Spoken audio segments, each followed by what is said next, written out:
for people who are trying to, I've never even tried this. I've never like had the balls to try something like this. But for people who are trying to make sushi at home, like what's the biggest mistake that you see?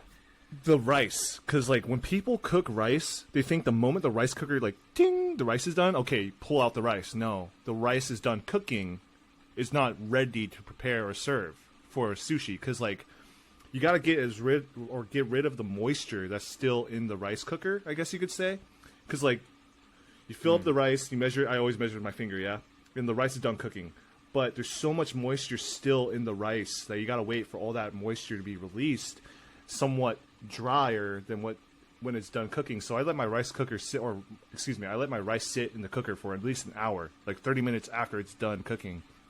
That way the remaining moisture is gone, and when you add your rice vinegar, your marinade to the rice, it's not going to like fall apart in your hand because it's too wet.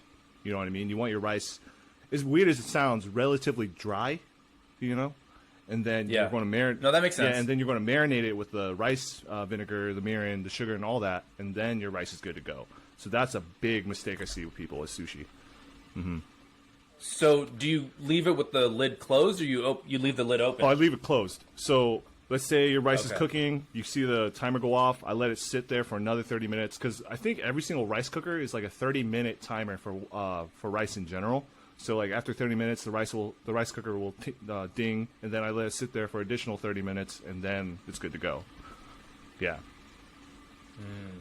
That's just me though. Oh, that's good too. Yeah, That's good too. I recommend. Yeah, I've made a video about that on my TikTok about it. So it's like, yeah, please follow these steps, you'll be good to go.